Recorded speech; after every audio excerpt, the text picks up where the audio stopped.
భద్రాద్రి జిల్లా సారపాకలో పర్యటించినటువంటి సీఎం రేవంత్ రెడ్డి సన్నబియ్యం లబ్ధిదారుడు శ్రీనివాస్ ఇంట్లో భోజనం చేశారు. వారి కష్టసుఖాలను అడిగి తెలుసుకున్నారు సీఎం. లబ్ధిదారుడు శ్రీనివాస్ దంపతులకు నూతన వస్త్రాలు అందించారు.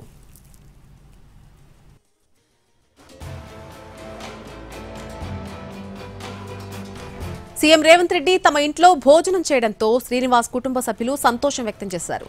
శ్రీరామనవమి రోజు ముఖ్యమంత్రి తమ ఇంటికి రావడం అదృష్టమంటూ ఉప్పొంగిపోయారు. మరింత సమాచారం మా ప్రతినిధి భూపాల్ అందిస్తారు. ఈ కళ్యాణం శుభంగా మాకు తెలంగాణ ముఖ్యమంత్రి గారు మా ఇంటికి వచ్చి భోజనం చేయడం చాలా సంతోషంగా ఉంది సార్. అది ఎందుకంటే ఈ ట్రైబల్ ఏరియాలో ఈ ఎస్టీ నాయకోడ్ ఇళ్లలో తెలంగాణ ముఖ్యమంత్రి గారు వచ్చి భోజనం చేయడం అనేది అది రాముల వారి వరం అనుకోవడం సార్. అంతే సార్. ఏనాడు మాకు పుణ్యం చేసుకున్నాం సార్. బియ్యం ఎలా ఉన్నాయి? బియ్యం బాగున్నాయి సార్.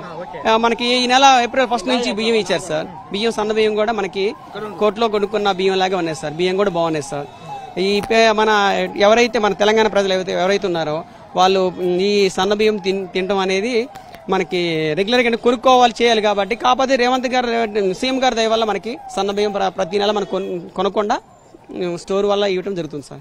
మొన్నటి వరకు అంటే బియ్యం అనేది లావు బియ్యం ఉండేది, అది మీరు వాడేది కాదు కదా సార్? అవును సార్. ఎందుకంటే అది తినడం అంటే కడుపులో నొప్పి రావడం చేయడం అంటే లావు బియ్యం అంటే ప్రతి పేదవాళ్ళకి సన్న బియ్యం తినే అదృష్టం ఉండాలి.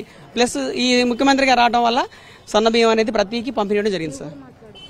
చెప్పమ్మా, అంటే మీ ఇంటికి వచ్చారు కదా, మీరు భోజనం వడ్డించారు కదా రేవంత్ రెడ్డికి, ఎలా అనిపించింది? చాలా సంతోషం అనిపించిందండి. అసలు మా ఇంటికి వచ్చారు అంటే మేము చాలా అదృష్టం చేసుకున్నాము. ఆ రామయ్య తండ్రి మా ఇంటికి పంపించాడు అనుకుంటున్నాం సార్.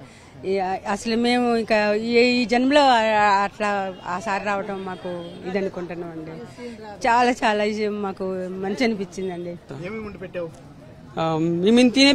ఈ సీఎం గారు ఏదో వేరే రకంగా తింటారు అనుకోవడం అనేది అనుకున్నా సార్. కానీ పేదవాళ్ళు ఎలా తింటారో ఆ భోజనమే పెట్టాం సార్. ఇంకా సార్ కూడా ఏమన్నారు, పప్పు బాగుంది, కూర బాగుంది, ఈ గోంగూర పచ్చడి బాగుంది అని సార్ అందరు కాంప్లిమెంట్స్ బాగుంది సార్. ఇచ్చే మా ఆంటీ గారికి మా అమ్మగారికి చాలా థ్యాంక్స్ సార్. ఎందుకంటే వీళ్ళకి వండి పెట్టినందుకు. ప్రెసెంట్ ఇంకోటి సీన్ గారు అయితే, బొబ్బిరెడ్డి గారు అయితే వీళ్ళు పక్కన వాళ్ళు ఉండి సపోర్ట్ చేశారు సార్. అది సార్.